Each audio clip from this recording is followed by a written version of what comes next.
Assalamualaikum warahmatullahi wabarakatuh. Alhamdulillahilladzi hadana lihaza wa ma kunna linatadiya laula an hadanallah. Ashhadu an la ilaha illallah wahdahu la syarikalah wa ashhadu anna Muhammadan abduhu wa rasuluh la nabiyya ba'da. Jamaah sekalian yang dirahmati Allah, marilah kita memanjatkan puji dan syukur kehadirat Allah Subhanahu wa taala yang sampai detik ini masih melimpahkan nikmat iman, Islam dan kesehatan kepada kita. Salawat serta salam semoga senantiasa tercurah kepada junjungan kita Nabi Muhammad sallallahu alaihi wasallam beserta keluarga, sahabat dan pengikutnya hingga akhir zaman. Jamaah yang dimuliakan Allah, jika ada yang bertanya kepada kita, apakah kamu kenal Allah? Sontak bibir kita pasti akan menjawab, tentu saja saya kenal Allah adalah Tuhan saya yang maha pencipta, yang maha pengasih lagi maha penyayang. Namun izinkan saya mengajak diri saya pribadi dan jamaah sekalian untuk merenung lebih dalam, apakah kita betul-betul sudah mengenal Allah, ma'rifatullah, ataukah kita baru sekedar tahu tentang Allah. Ada perbedaan yang sangat mendasar antara tahu dan mengenal. Seseorang bisa saja tahu nama seorang presiden, tahu wajahnya dan tahu di mana beliau tinggal, tetapi apakah orang tersebut kenal secara pribadi? Belum tentu. Begitu pula hubungan kita dengan Sang Pencipta. Berapa banyak manusia yang hafal 99 Asmaul Husna, tahu bahwa Allah Maha melihat, namun dalam kesehariannya masih berbuat maksiat seolah-olah Allah tidak ada. Berapa banyak yang tahu Allah Maha Pemberi rezeki, tetapi hatinya selalu gelisah dan takut miskin, seakan-akan rezekinya diatur oleh makhluk.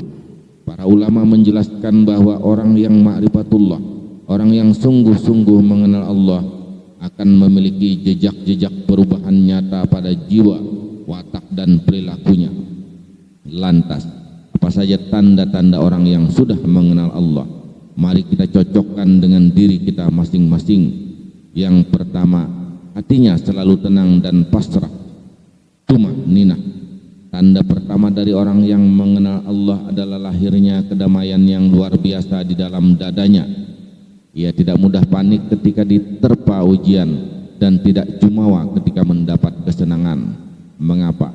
Karena ia mengenal sifat dan takdir Allah.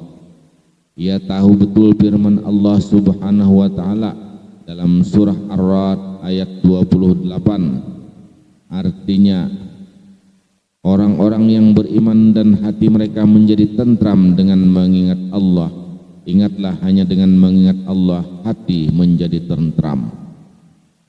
Orang yang kenal Allah memahami bahwa segala sesuatu yang terjadi di muka bumi ini berada dalam genggaman dan kasih sayangnya. Ketika menghadapi kesulitan, ia tidak menyalahkan keadaan, hatinya berbisik, Allah sedang mengujiku dan Allah tidak pernah zalim kepada hambanya. Yang kedua, memiliki rasa malu dan takut untuk bermaksiat, al-khauf wal al-haya. Orang yang mengenal Allah sadar sepenuhnya akan sifat Allah yang al-basir, maha melihat, dan al-alim, maha mengetahui. Ia sadar bahwa ruang gelap, pintu tertutup atau mode incognito di telepon genggam tidak bisa menyembunyikan dosanya dari pengawasan Allah. Ketika timbul niat untuk berbuat curang, berbohong ataupun mengambil hak orang lain, hatinya bergetar dan timbul rasa malu yang sangat besar. Rasa malu kepada Allah, haya minallah, adalah buah manis dari ma'rifatullah. Semakin kenal seseorang dengan keagungan Allah, semakin kerdil ia merasa dan semakin takut ia merusak hubungannya dengan Allah hanya demi kenikmatan maksiat yang semu semata-mata. Yang ketiga, selalu merasa cukup dan tidak bergantung pada makhluk, qanaah, jamaah yang berbahagia. Tanda ketiga dari orang yang sudah mengenal Allah adalah matinya ketergantungan pada manusia. Ia mengenal Allah sebagai Ar-Razzaq, Maha Pemberi rezeki, dan Al-Wakil, Maha Pelindung. Oleh karena itu, Ia tidak akan mengorbankan akidahnya hanya untuk mengejar jabatan.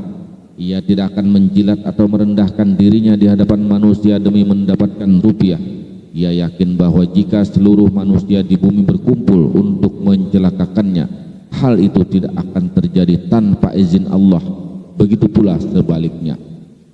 Hatinya kaya, ghanil qalb.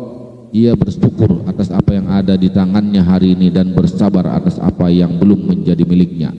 Rezeki tidak lagi diukur dari seberapa banyak angka di rekening, melainkan seberapa berkah dan cukupnya hati menerima pemberiannya.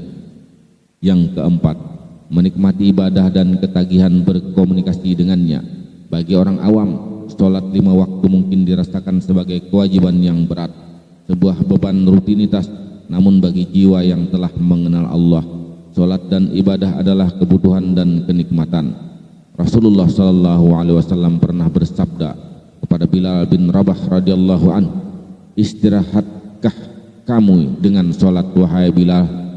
Bagi Rasulullah dan orang-orang yang mengenalnya, ibadah adalah sarana beristirahat dari lelahnya dunia.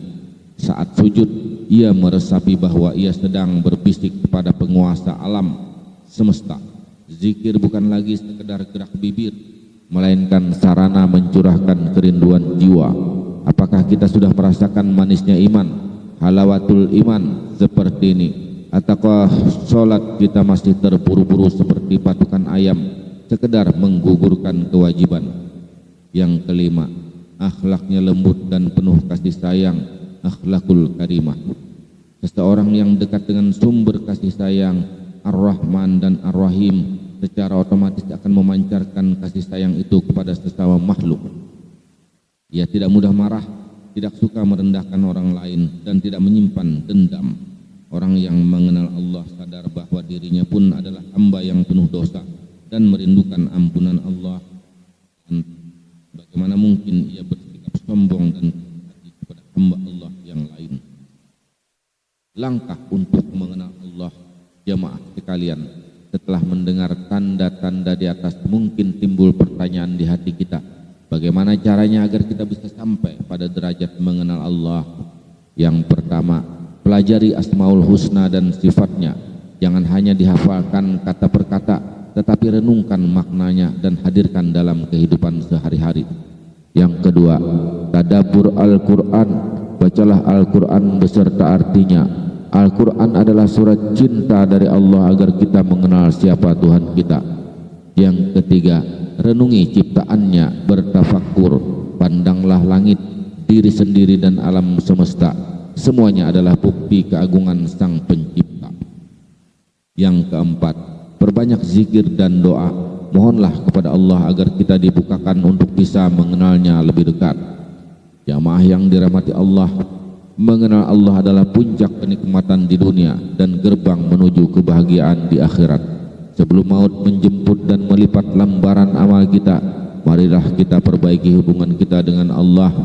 Tanyakan kembali pada diri kita malam ini saat bertafakkur, apakah aku sudah benar-benar mengenal Allah, ataukah aku baru memanfaatkan fasilitasnya tanpa pernah peduli padanya? Semoga Allah Subhanahu wa Ta'ala melimpahkan hidayahnya kepada kita semua, menganugerahkan rasa manisnya ma'rifatullah, membimbing setiap langkah hidup kita, dan mematikan kita dalam keadaan husnul khotimah dan kenal kepadanya. Amin ya rabbal alamin. Wabillahi taufiq wal hidayah. Wassalamualaikum warahmatullahi wabarakatuh.